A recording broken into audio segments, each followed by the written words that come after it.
کۆبوونەوەمان کرد و قەرارمان ناکرد داکۆچی و دیفاع لە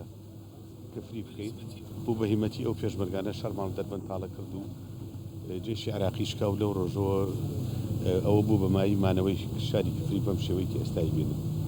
ئەو زمانە من کە هاتووەتە شاری کفری معاناتی کفریم بینیوە من جوانی ڕۆژنامەوانی ئاوات شێخ جەناب وەزیری دارایی حکوومەت یاریمی کوردستانە سەردانی خۆپیشاندەرانی کفری کردووە لە ماوەی ڕابردوودا بۆ هۆی نەبوونی خزمەتگوزاری و کۆمەڵێک بابەتی دیکە لە ناوچەکە خۆپیشاندەرانی کفری داوایان لە حکوومەت یاریمی کوردستان کرد کە بەدەم داواکاریەکانیانەوە بێت ئەوە بوو کە سەرۆکی حکوومەتی هەرێمی کوردستان ڕایگەیاند بە ڕۆحیەتێکی گەرمیانانە بەدەم داواکاریەکانیانەوە دەچێت کۆمەڵێک پرۆژەی خزمەتگوزاری لەوێ ڕاگەیاند هاوکات بەڵێنیدا کە داواکاریەکانیان جێبەجێ بکات و بەکردەوە ئەنجامیدا ئێستا وەزیری دارایی سەردانی خۆپیشاندەرانی کفری کردو لە معاناتی کفری و پاشکەوتنی کفری و هەمووی شارەزەم دواتریش من بۆ نزیکی 3 ساڵ زیاتر لێرە مەسوولی مەڵبەند بوو ئەو معاناتە ئەتوانم بڵم تا ئێستاش کارهادێکی زۆر بەردەوام بووە ئەو فترەی پێشوو لە حکوومەتی هەرێم ئەوەی کە ئێمە لە وەزارەتی مالیەت دەستمان پێگەشتووە کردووانە قسوورمان بە نەکردووە لەم دوایەشە خۆتان هاتوونەتە هەولێر قسەی ئێمەتان لە هەولێر بینیوە ئێمە بەڵێنی ئەومان پێەیە ئەوەی لە تااقەتی حکوومەتی هەرێما بێ و تااقەتی وەزارەتی مالیە بێ بیکەین من بۆی درێژی کەمەوە بە گشتی قساکەم ئەو قسەی من هەموو سێکتەرەکانی ژیانی لێرە گرتووەتەوە لە فترەی ئەو ماوەی پێشووە کە ئێمە توانم لە حدودی وازەم 3 ملیار زیاتر ئێمە ماڵەتمان بۆ ئاوانی کفری بۆ دابینکردنی کەم و کوڕەکانی کفری دابین کردووە لەم دواژێکین لەم دوایە سەرۆکی حکوومەتی هاتووەتە سەرخەت بە دڵنیایی بڕیارەکانی سەرۆکی حکوومەت جێبەجێ بێ هەروەها ئێمە پێشتریش لەگەڵ دکتۆر ئارام خوێنی باڵا ئیتیفاقمان کردبوو جەنابی خۆشیاتۆتە ئێرە قسەی بۆ کردوون ڕێکوت بووین کە ئێمە بەیەکەوە بۆ لە بواری خوێنی باڵاشە ئەوەی کە ممکن بێ و بوونی تحتی شارەکە تەحملی بکە ئێمە ئەوانە جێبەجێ بکەین ملێتان ناشارمۆ لەگەڵ کاقوباتی شامە ئیتیفاقمان کردبوو کردو فلسەفەی کە لە دینا ئەویش ئامادەی دەربڕی بوو کە بە هەمان شێوە ئستعدادی کە بوو کە ئەوەی کە ممکن بێ بیکە ئەوەی کە من بزانم کۆدەنگەکەی لەناو حکوومەتە بۆ هاوکاری و پشتیوانی کفری بە نیسبەتی وەزارەتی دارایی بە حکمی تێکەڵی قەدیمی بن و من خۆم ڕەنگە وەکو یەکی بێ ئێوە حساب بکەم لە خەڵکی کوردی حساب بکەم ڕەنگە بن هەرچێکتان بڵێم بە نیسبەتی منەوە هیچ بنەتێکی تیان نییە هیچ ئازاتێکیشی تیان نییە بەڵام ئەوە قەناعەتێک لای حکوومەتی هەرێمەیە کە بەدەم داواکاریەکانی خەڵکی کوردیەوە بچێ و ئەوەی پێوەستیش بێ بە ئێمە وەکو وەزارەتی دارایی ئەتوانم لە وەکالەتی هەموو وەزارەتەکانی کەشەوە قسە بکەم کە هەمووی ئامادەی تیا بە باشترین شێوە بێتە پێشەوە بۆ خزمەتکردنی کفری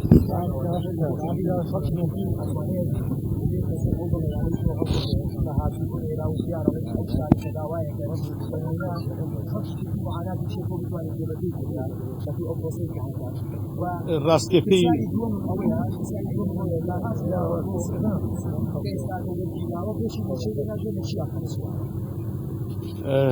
ڕاستیەکەی دۆخێکی گشتی هەیە هەموو هەرێمی گرتوێتەوە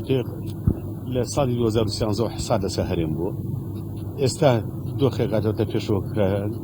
ئومێدەوارم موزۆی بودجێ عێراق سەر بگرێ بە نیسبەتی هەرێم و بەشە بودجەکەی هەرێم بنێرێ بەڵکو خواب بکە بە نهایەتی معانات و نەکبەتەکانی هەرێمێ بە شێوەیەکی گشتی و کفریش با بڵێم بە تایبەتی بە داهاتی ناوخۆ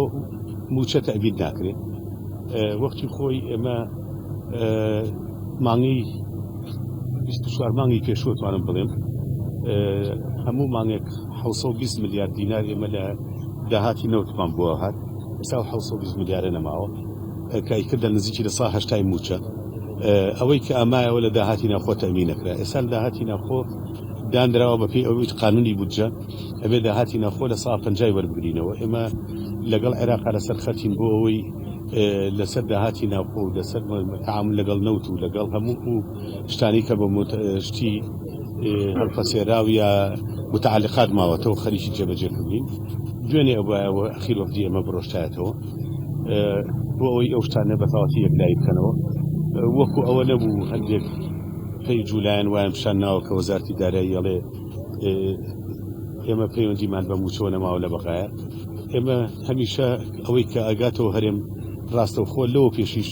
غێری حکومەتی هەرێم کەس بچەی لێ بۆ ئێرە دابین نەکردووە لەو چەند مانگەی من بۆم باسکردن هەژ مانگی 200 ملیار لە عێراقەوەتەوە باخەتنی حکومەتی هەرێم خۆی جێبجێ کردو ئەوەی کە گرنگ بێ ومێدەوارین ئەم ئەوزۆی قانونی بودجێ عێراقی 2023 مای خێر و خۆشی بێ بۆ خەڵک وەزارەتی هەنێ ڕێوشێنی ژێبێ بیزانن وەکو ئەوە نەبوو کە ڕوودا لە قسەی منەوە نەقلی کردبوو حقەتەکەی ئەوەیە دوای ئەوەی کە قانونی بودجە لە پەرلەمانی عێراق موافقەتی لەسەر کراوە و دەنگی لەسەردراوە یەتەوە بۆ وەزارەتی مالیە ئەبێ وەزارەتی مالیە عێراق خەڵبەتە ئەبێ لەوێ ڕێنمایی پێ دەرکەن کە ڕێنمایان پێ دەرکرد اینجا ئەبێ حسەی هەرێم تهدید کرێ ماگانە ئەوێ بچەن داهاتی ناوخۆ چۆن تەعامل لەگەڵەکرێ داهاتی نانەوتی و نەوتی چۆن تەعامل لەگەڵەکرێ اینجا مۆزوعی ڕقابەی مالیکە اینجا ئەبێ ئەمە بچێتەوە بۆ ئەنجومەنی وەزیرانی عێراق موافقەتی لەسەرکە اینجا ڕئیسی وزەرای عێراق ئەو موازنەی کە بۆ هەرێم دیاریەکرێ بخاتە سەر ڕقم حسابی تایبەت بە هەرێم اینجا مافی سەرۆکی ئەنجومەنی وەزیرانی خۆشمان مافی بێتێ بۆ سەرکردنی ئەو پارێ اینجایەتە وەزارەتی دارایی یعنی ئەمانە هەمووی جوابی ئەو سوالانەیە کە جوابەکەی کە لە وەزارەتی مالیە هەرێم نییە هەمووی بە وەزارەتی مالیە عێراق و حکومەتی عێراق و ئەنجومەنی وەزیران عێراق و ڕئیسی وزەرای عێراقاوە لەبەر ئەو جوابانە ئێمە وەزارەتی مالیەش لە هەمیشە ئێستا مەسەرەن سبەینی ئەگەر وەفدەکە ئێمە بڕاتەوە قەرار بوو دوێنێ بڕات تەجیل کرا بۆی دزنەی باڵای اقتصادی عێراق لەوێ تەجیلیان کردووە ئەگە بڕۆشتا ئێمە 4 مدیر عامی ئێمە هی وەزارەتی باڵە بەشێک بوو لە لێدوانی ڕۆژنامەوانی ئاوات شێخ جەناب وەزیری دارایی حکوومەتی هەرێمی کوردستان ئەو لە کفریە سەردانی خۆپیشاندەرانی کفری کردووە ئاماژەی بەوە کرد کە ئەو ئێستا لەسەر هێڵن بە تایبەتی بۆ چارەسەرکردنی کێشەی خەڵکی کفری وەوتیشی کە سەرۆکی حکوومەت لەسەر هێڵە بە جددی لەسەرم بابەتە بۆ چارەسەرکردنی ئەو کێشان پێم وایە نییە بێت چاوەڕوان کەین عێراق چیەکە من ناتوانم لە جیاتی یاداشتێکت بینی ئێستا ئەو یاداشتت خوێندەوە وەکو جەنابە دیسان لەم خێمەیە دەرەچی چەندێکی قابلی قبوڵە بووی لە بڕیاری لێبتەبووکردی ئەزانی وەکو من بۆم باس کردی ئەمانە هەمووی لە قەناتەکانی خۆیەوە بێت ئەوەی کە علاقەی بە وحدەی حسابیەوە یەتە ژمێرکاری هەنێک علاقەی بە زەریبەوە بێ لەگەڵ داری زەریبە باسی کرد ینی ئیشەکە ئیشێکی فەنی و قانونی ئێمە داواکاریەکەمان ئەوەیە لە قەناتەکانی خۆیەوە دوێنێ لەگەڵ ئیداری گەرمیان باسمان کرد لە قەناتەکانی خۆیان بێتەوە لای ئێمە ئەوەی کە تایبەتە بۆ وەزارەتی دارایی دڵنیا بن بە سنگێکی فراوان وەرەگیری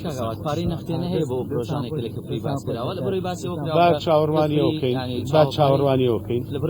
ئومێدەوارم لەم 2-3 ڕۆژەیە ئەم کێشەی ئێمە بەقاتاوە بێ دەوارم هەموو نەهامەتەکانی هەموو هەرێم وەزارەتی دارایی چی بڕیارێکەدا بڕیارەکە بڕیارێکی سیاسی حکوومەتە